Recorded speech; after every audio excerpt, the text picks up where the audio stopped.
First, if you're looking for videos like this, subscribe, click the like button, and let's stay connected. Now, I conducted a research study entitled The Effects of Leadership Strategies on Employee Motivation and Job Performance, with the intent to try and close the gap between what leaders believe subordinates want and need from them and what subordinates actually want and need from their leaders. But before I jump into that, I want to discuss another trend that I saw in conducting this research study related to the worst types of leaders. The first one, the untrustworthy leader. It is really hard for a subordinate to adhere to and respect a leader that they cannot trust. So establishing grounds of trust is very important. I'll talk about that a little later. 2, the self-serving leader. The leader that is arrogant is really about him or her, and they really just seek to move their career forward. It's just not a good look. And your subordinates see it. They see that you want results so that you can look good. You take recognition from your employees. Things like that is the worst type of leader. Again, based on my research study. And the last one, I think, was one that a lot of participants spoke about, was that leader that is promoted because of their technical aptitude, but they have no training regarding leading people. This was a big one. Most leaders don't know how to deal with people, the diverse personalities of a team or the diverse nature of a team. They didn't know how to deal with different types of people. They knew how to deal with certain types of people, but they didn't know how to deal with several types of people. This is where training comes into play. As a leader, it is your responsibility to make sure you are equipped with everything that you need to lead the type of team that you lead. You have to understand it is not about the work. The work will get done if you take care of the people that do the work. So first, you have a mindset shift. Take your mind off the metrics, take your mind off of the things that need to be done for your team, and take care of the people on your team. If you are good at what you do from a technical aspect and you're so great at it, your company decided to make you director or to put you in a position where several people report into you. Learn to lead people. If someone is good at their work, you feel like part of the reward process is to promote them or give them more responsibility. But you should also give them the necessary training. The necessary training, not just any training. You can't just give them a video to watch that talks about how to lead people.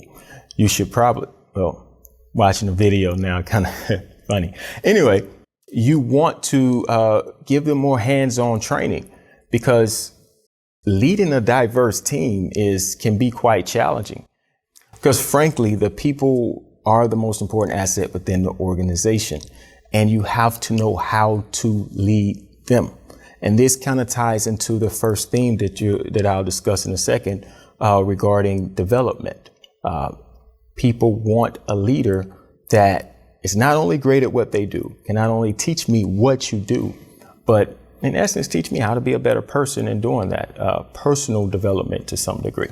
At the end of the day, get some training regarding leading people, read some books about leadership and leading people and managing people. It is essential to do well. Let's jump into the 5 key determinants of employee motivation and job performance. I'm going to talk about these, give you a couple of statistics based on the research study, and you can have that, and maybe it can help you to be better at leading the team, or if you're in the process of becoming a leader, something you can put in your back pocket to use when necessary. First, we have career growth and autonomy, support and resources, clearly communicated vision and transparency, recognition and reward, and then value and appreciation. 83% of subordinate participants mention that they are more motivated when their leaders are encouraging and highly motivated. Motivated employees want to see their leaders just as motivated. So your degree of motivation has a role to play here. Career growth and autonomy. As subordinates, we don't know what we don't know. And one thing we look to our leaders to do is to guide us and to lead us to what's next in our lives. So although I may be great in the role that I'm in, I need you as a leader to help me create a plan for my development purposes. I'm not talking about that plan that the corporation gives you to sit down with employees with to help them with development. Your personal plan for that person's life, honestly, not just about moving them to a senior role in their current role, unless that's their ambition. But what you have to understand as a leader is that subordinates really wanted you to share the responsibility of moving their career forward. I've heard several organizations and several leaders say that the responsibility of your career is yours. You are responsible for moving your career forward. I get it, totally do. However, subordinates say that they expect leaders to share that responsibility and to be more aggressive about pushing them forward. And that's where the autonomy piece comes in. One, don't micromanage me, right? That's the worst thing you can do. One, trust me to do the work, show me how to do the work, and help me to move my career forward. And I think a lot of leaders are standoffish when it comes to this because they're so focused on moving their own career forward. That's where that servant piece comes in. If you really focus on the employee and help them to adopt the skills necessary for whatever their next goal is, put something in front of them to move them forward, I think that's going to be very beneficial. And just to give you a statistic, 83% of subordinate participants mentioned that career growth and autonomy was key in their job motivation and job performance. However, leaders didn't mention that at all as far as motivating and driving job performance as career growth and autonomy being a key determinant of that. So think about how you could possibly take your employees and what you can do to help them to be a better person.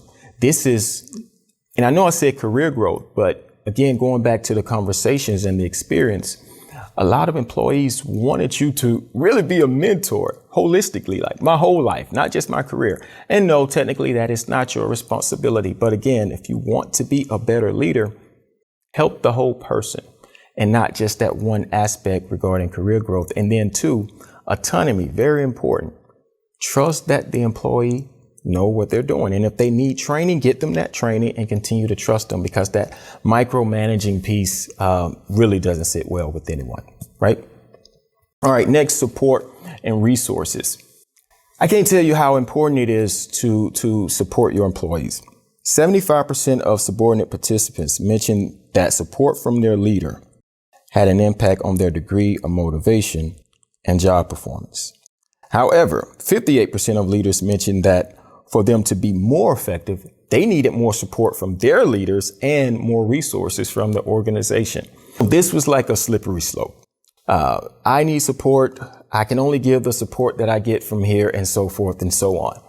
And one organization out of the three, I could tell that the leaders in this organization and the subordinates had more of a streamlined process compared to the other two. But the takeaway here is, one, organizations have a job in this too, but if you want to be a better leader personally, you have to be able to support and provide resources for your employees. That support means even when the employee is wrong, standing behind that employee and helping them to improve moving forward, not throwing them under the bus when things go awry. I've had it done to me. I've seen it done to other people. And again, this is when you have that leadership mindset of, I'm so concerned about myself and moving myself forward that you forget about the people that you are called to serve. Leadership is about serving others, not them serving you. So supporting them is key. And I know sometimes we can get involved in the day-to-day operations that we forget about. Your employees need you. And they may not speak up. They may not say anything when it comes to resources, but trust and believe they are talking amongst one another about you. So it's going to be up to you to check in with them consistently enough to say, how can I be of more support? Do you have the resources you need? Do you need more resources? Do I need to be more supportive of you? Simply by consistently doing that, the employee will speak up. They will say, yes, I may need more support here, or I can use some additional resources here, whether it's training or something else. But you have to ask these questions as a leader, or you'll just find yourself talked about by the other employees. Clearly communicated vision and transparency.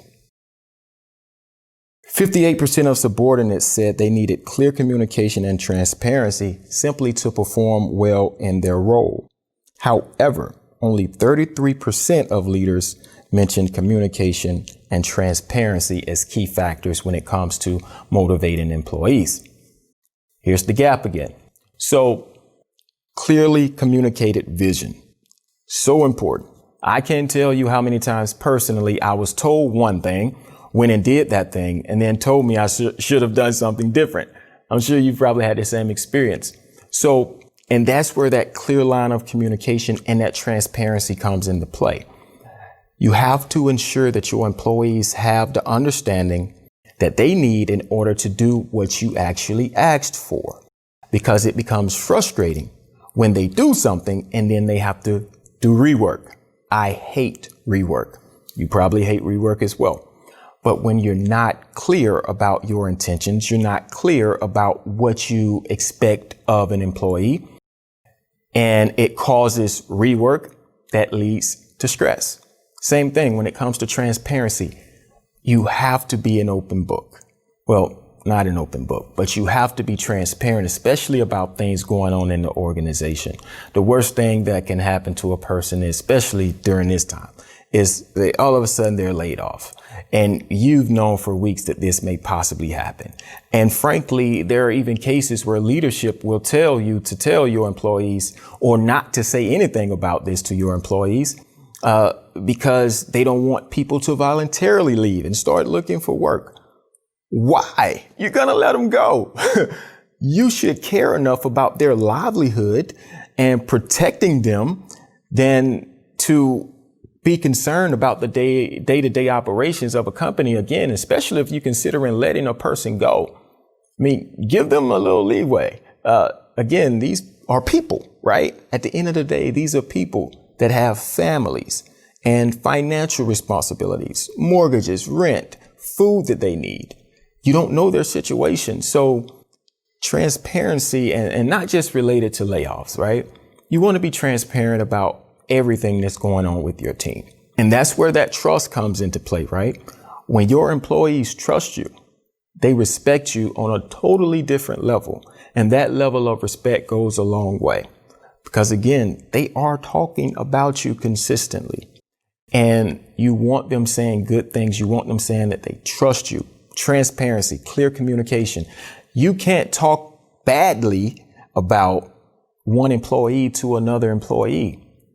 You can't do that, because when you do that, they're talking to each other, right? And because they're talking to each other, one employee has shared that with the other employee, even though you probably told them not to. You can't do that. That makes you look untrustworthy and very unprofessional. So clear communication is key. Whatever it is you desire, the vision that you have for your team must be communicated clearly, and you must be transparent. Number 4, recognition and reward. So this kind of goes without saying. We know that money is a great motivation. We know that recognition can also be a great motivator, but it's really in the context in which that plays. All money is not really motivating.